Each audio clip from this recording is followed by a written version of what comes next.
आज हम बात करेंगे एक ऐसे प्रधानमंत्री की जिन्होंने भारत को वैश्विक मंच पर मजबूती से स्थापित किया और देश को आर्थिक सुधारों के माध्यम से एक नई दिशा दी। इन्हें कई बार दुर्घटनावश प्रधानमंत्री कहा गया, एक्सीडेंटल प्राइम मिनिस्टर, लेकिन उन्होंने अपने कार्यों और नीतियों से यह सिद्ध किया कि उनका नेतृत्व किसी भी प्रकार से एक सहयोग नहीं था।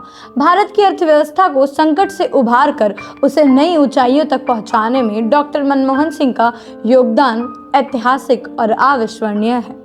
26 दिसंबर 2024 को डॉक्टर मनमोहन सिंह ने दिल्ली के एम्स में अपनी अंतिम सांस ली।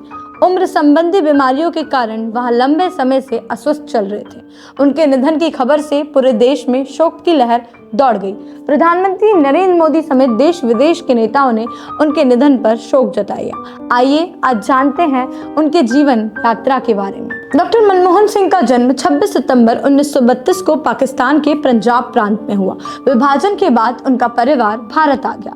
चंडीगढ़ की पंजाब यूनिवर्सिटी से उन्होंने अपनी ग्रेजुएशन और पोस्ट ग्रेजुएशन की पढ़ाई पूरी की। इसके बाद वो कैम्ब्रिज और ऑक्सफोर्ड यूनिवर्सिटी से उच्च शिक्षा प्राप्त करने चले गए।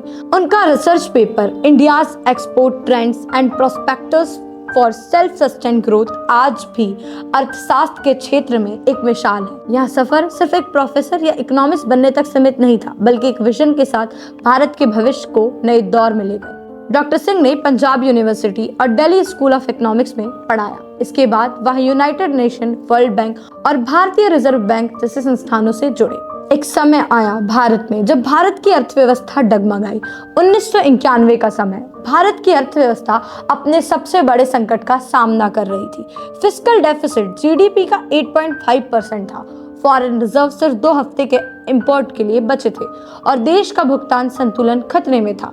इस समय के प्रधानमंत्री पीवी नरसिम्हा राव ने एक समझदार और निर्णायक कदम उठाया। डॉक्टर मनमोहन सिंह को फाइनेंस मिनिस्टर बनाकर अर्थव्यवस्था का स्टीयरिंग व्हील उनके हाथ में दे दिया। डॉक्टर मनमोहन सिंह ने 1951 के बजट में आर्थिक सुधारों की शुरुआत की। उन्होंने लाइसेंस राज को समाप्त किया, विदेशी निवेशों के लिए रास्ता खोला और निजीकरण को बढ़ावा दिया। ये कदम भारत की अर्थव्यवस्था को एक नई दिशा देने वाला साबित हुआ। उस समय देश में केवल 2 हफ्ते के आयातों के लिए विदेशी मुद्रा भंडार रखा था। उनके फैसलों ने भारत को आर्थिक संकटों से उभारा और ग्लोबल मार्केट में प्रतिस्पर्धा के लिए तैयार किया। 2004 में डॉक्टर मनमोहन सिंह भारत के 13वें प्रधानमंत्री बने। उनका टेन्योर भारत के इकोनॉमिक और सोशल डेवलपमेंट के लिए एक गोल्डन पीरियड माना गया। उनके नेतृत्व में भारत की अर्थव्यवस्था 9% की दर से बढ़ी और देश दुनिया की दूसरी सबसे तेजी से बढ़ती अर्थव्यवस्था बनी। उन्होंने MNREGA, Mahatma Gandhi national rural employment guarantee act लागू किया और राइट टू इंफॉर्मेशन एक्ट लाए। उनके कार्यकाल के दौरान इंडिया यूएस न्यूक्लियर डील हुआ जो ऐतिहासिक माना गया। हालांकि उन्हें 2G स्पेक्ट्रम और कॉमनवेल्थ गेम्स स्कैम जैसे विवादों का सामना भी करना पड़ा।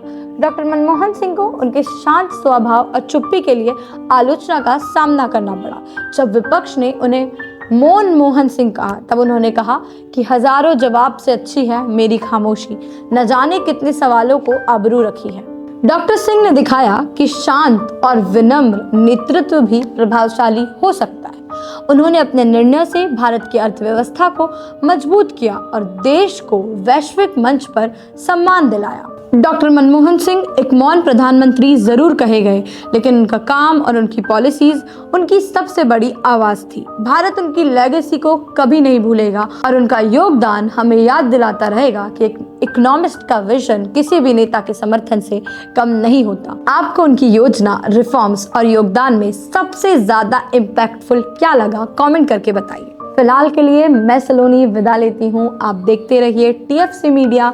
ऐसे ही और अलग अलग वीडियोस के साथ हम मिलते रहेंगे।